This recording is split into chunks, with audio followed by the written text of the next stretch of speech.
Maniac. The word has its roots in English, but in Japanese it's taken on a more specific and affectionate meaning.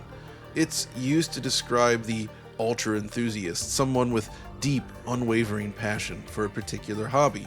And when it comes to classic shoot-'em-ups, or more specifically the scrolling variety, there are few developers that embody the spirit quite like M2. This is a studio of true maniacs in the best possible sense, and their latest collaboration with Konami, Gradius Origins, is yet another example of what happens when deep reverence for a genre meets technical excellence. It's not just a compilation, it's a celebration.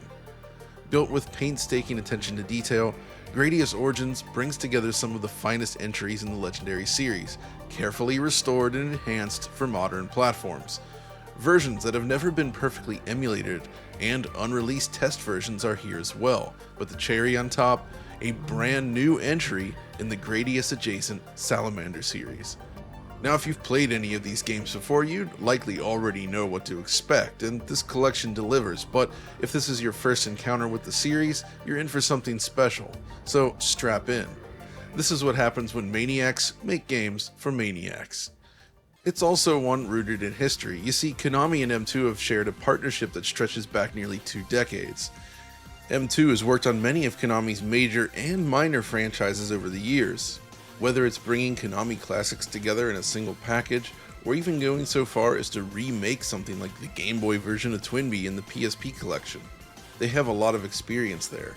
But of course, one of the most compelling collaborations between the two revolves around the Rebirth trilogy, Contra, Castlevania, and Gradius, all reimagined for the Nintendo Wii with fresh installments that blended nostalgic charm with contemporary design. Each of these 3 games are excellent, but for my money, Gradius Rebirth truly stole the spotlight. Furthermore, in recent years, M2 has experience making brand new shooting games like Senjin Alesta, which is still in Japanese arcades to this day. Which brings us to today's featured release, Gradius Origins, which makes this connection even more exciting by including Salamander 3, effectively the 4th Rebirth game, and possibly also the best. Now, before diving into the details, let's break down what's in the collection itself. Gradius Origins comprises the first 3 Gradius games along with both Salamander titles, but it doesn't stop there. The game goes further by offering multiple versions of each title accessible from the main menu, including original releases, regional variants, updated editions, and even previously unreleased versions. One standout is a rarely seen iteration of Gradius 3. This version was shown at the 1989 Amusement Machine Show, and according to an article in the Japanese magazine Gamist, Konami's booth was buzzing with energy with huge crowds queued up to play the game. Screens of this large dragon left a strong impression on series fans, but in the end, none of this actually made it into the final game. This build was completely unique and thought to be lost, yet somehow M2 has recovered this and went through the huge challenge of rebuilding this version just for Gradius Origins, essentially completing an important and thought to be lost piece of history. Now, if you compare this version to the final game, you can really see just how different it truly is. It's basically a brand new version of Gradius 3 to enjoy and serves to highlight the extra effort poured into this collection. First thing I noticed is that the background now contains a purple nebula in the older version. Furthermore, the sandy hills in the stage actually have frames of animation. It moves. There's also extra complexity in terms of the level layouts. Like here you can see there's a bit of sand right in the middle of the stage here that doesn't exist in the final game. And if we skip ahead here, the area before the boss has a similar thing, and just a lot more going on. Perhaps they felt it was too difficult right from the start, which is funny considering how insanely hard this game is. And then of course there's the boss. The final game has this strange sand creature emerge from the wall with spiders forming webs around it while you try to shoot its mouth. Whereas that original arcade show one famously, of course, has this dragon boss, but once you kill that, it eventually turns into these sand dragons. Kinda makes me wonder if this really was intended to be the first stage or if this was something intended for later in the game, because it's a lot more involved. My only real complaint here is that there wasn't more effort put into telling this story because it's super fascinating.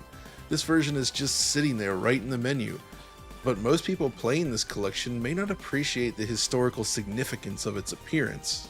So while many of these games have appeared on other collections, including on PSP, which M2 was also involved with, this is the most complete iteration yet. And of course, the emulation is pitch perfect. But of course, this isn't just plain old emulation with no options. One of M2's signature features is the gadget display, information boxes placed around the borders of a game. These are tied into what's happening in the game itself, sharing information in an easy-to-read format. In Gradius 2, for instance, it shows how many hits your shield can absorb, when the option hunter might arrive, and more. It's specifically this sort of detail that sets M2's work apart. They're tools designed for hardcore players. In addition, there's a bunch of different options for each game. You can play on easy mode, fully invincible, and adjust other settings relating to the game. I mean, seriously, just look at this insane list here. While there's some optional changes you can engage, a lot of these are actually bug fixes to the original game. They're off by default to preserve accuracy, but if you want to modify it, you can. My favorite option though is the training mode, which automatically rewinds to a specific point each time you die, allowing you to practice certain sections over and over again until you fully got it. It's especially useful for something like Gradius 3, which is darn near impossible at first. It also lets you practice this strange 3D stage that was included in the arcade version of Gradius 3. Maybe if they do another Gradius collection, they could actually include Solar Assault next time. The mid-90s Gradius-inspired 3D arcade game that never got ported anywhere, though I'd imagine that would be quite some work to bring to a collection like this. In addition, M2 has finally made a much-needed change to its CRT simulation suite. You see, previous shooter compilations from M2 often included generic scanline filters, which frankly were a letdown compared to the otherwise excellent collections themselves. But now we have something that actually looks great. It softens the edges just enough and produces this sort of smooth scanline effect that works, and there's additional CRT masks as well that provide a pleasing looking result. It's not perfect, and there's still room to grow here, but progress has been made, and this has become my preferred way to play each of these classics. Though, there is one caveat that I'll mention later. Because for all this great stuff that's crammed in here, and there's a lot, including music players, museum stuff, and more, the main attraction and the reason I wanted to feature this game in a video is Salamander 3. So, of course, Salamander itself is a somewhat complex series. It's a spin-off of Gradius that makes significant changes to the formula. The power-up system, for instance, is completely different. It doesn't have the selection aspect of Gradius where you pick up capsules and then choose which weapon you want, so you basically pick it up and immediately use it. When you die in Salamander, you also continue immediately from where you die, and the game alternates between horizontal and vertical scrolling sections. What makes this series more complex though stems from the various releases. When it was brought to the US as Life Force, they made a bunch of changes to the graphics and design of the game, but then it also came back to Japan as Life Force, where they implemented the Gradius style power-up system, making it its own unique game. Thankfully, all versions are included in Gradius Origins. At least all the arcade versions anyways. Now in 1996, Salamander got a proper sequel on the Konami GX arcade board, and that sequel would make an appearance on Saturn and PlayStation, not to mention a PSP release later on. Despite this, it hasn't quite received the attention one would expect. I mean, Salamander 2 was this gorgeous game, yet it was released during the 3D era, so it seems like a lot of folks may have missed out on it for that reason. But really, for my money, it's one of the best looking and sounding games that Konami made during that era. After this, however, the Salamander series was effectively dead and no new entries were made, unlike Gradius, which at least thrived into the PlayStation 2 and Wii generation. That is, until Salamander 3.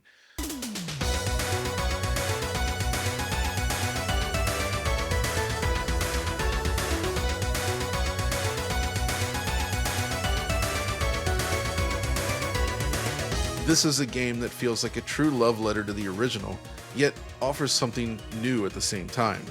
Salamander 3 answers the question, what if Konami had made a follow-up to the second game back in 1998? What would it have looked like? Well, there's always a chance it would have looked a lot like Gradius 4 with its strange medium-res graphics, but Konami was still doing pixel art games from time to time, even back then, so maybe it would have looked like this. Either way, Salamander 3 genuinely does feel like a game created during the 90s. The pixel art is perfect. Straight away, it hits you with a ton of variety. The game begins plunging you into darkness using cool scaling effects before revealing this purple mist so reminiscent of Salamander 2. We're then pushed inside a biomechanical nightmare with this slick background designed to lend the scene proper depth. It sort of scales like some of those mid-90s Taito games. The tusks that were so bothersome in previous Salamander games, well, they're here as well, but this time you can blow straight through them. It feels remarkably satisfying. There's even a section in the very first level where the camera unlocks vertically, allowing you to move all the way up and down inside a larger space as you blast your way through nightmarish flesh clogged with moai heads. Then of course we face off against an enhanced version of the Big Core. It's a more intense fight than usual, and it's really excellent. Defeat it though, and you'll smoothly transition into a vertical shooting stage without cutting the action at all. It's completely seamless this time. Now, that stage then has us piloting through an asteroid field while taking on foes and dodging rocks, before eventually reaching the end where we face off against another familiar foe, this time wielding chunks of asteroids. I could go on and on from here, but the point is, there's a ton of references scattered throughout, and the deeper you look, the more you find. It's really cool stuff, but it doesn't mean it doesn't stand on its own. The level designs are, of course, all new and often very challenging. If you use a continue, you'll be immediately disqualified from online ranking as well, meaning you really need to up your skills if you want to compete at that level. Otherwise, you can at least virtual credit feed your way to the end, but you won't feel mastery. And it's that desire to master the game that's so critical, because getting it wrong can be ruinous. I'm happy to report though, they actually did manage to get it right. There's very little downtime in the stages, no boring sections here, and each of them is extremely memorable with patterns you genuinely feel like you can learn. Although that final stage is certainly something, so that's going to take some practice. Now, the use of colors and shading here are excellent, and the art is crisp. Weirdly enough, it does actually seem like it might be a technological step back from where they went with Salamander 2. That game leaned heavily on 3D rendered sprites, which was all the rage at the time. This one goes back more to earlier 90s aesthetic. I'm not normally a fan of the 3D rendered look, but Salamander 2 looks really good. Going back to the more classic look here with Salamander 3 though, is no bad thing. And crucially, unlike the Rebirth games on Wii, the pixels themselves are razor sharp, just like any other game in this collection. Then of course, there's the soundtrack. This is critical to any of these sort of shooting games, right? Especially from Konami. The music for this one is handled by the excellent chiptune composer Chibi-Tech. And man, she did a great job nailing the feel of the series. Take a listen to this.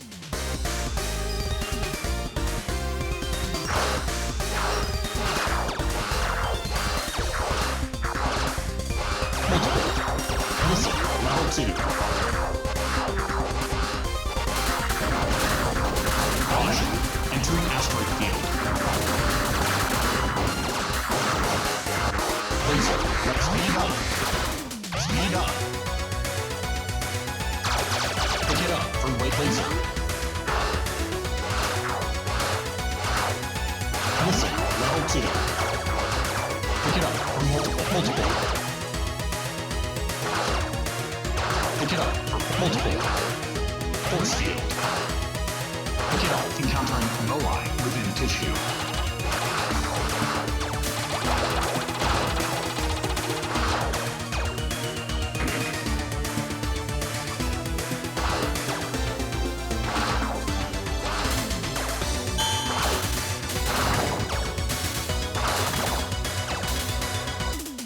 That's good stuff, right?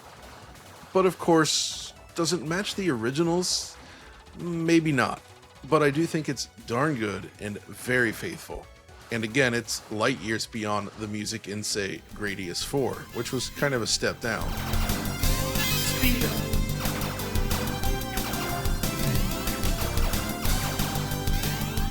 But really, everything's good thus far, right? Well, Unfortunately, I do have just a few minor nitpicks. So firstly, remember the issue I alluded to earlier when talking about CRT filters? Well, that applies to this game specifically. All the prior games are designed to run at 15 kHz. They run in low resolution, so when displayed on a real CRT monitor, you get sort of these perfect lines between the pixels that sort of divide everything up. The art is built with this in mind. And most of the art in Salamander 3 seems to have been designed in exactly the same way. Which is why it's weird that this time the virtual scanlines seem to treat the game as if it's running on a 31 kHz PC monitor. The lines are basically smaller like you'd see on a VGA monitor, making it look more like a computer game from the era, which maybe that's intentional, I don't know. But it basically means that for each game pixel, there's a line running through it. Thus, it never really looks like a proper low-res scan out to a 15 kHz screen.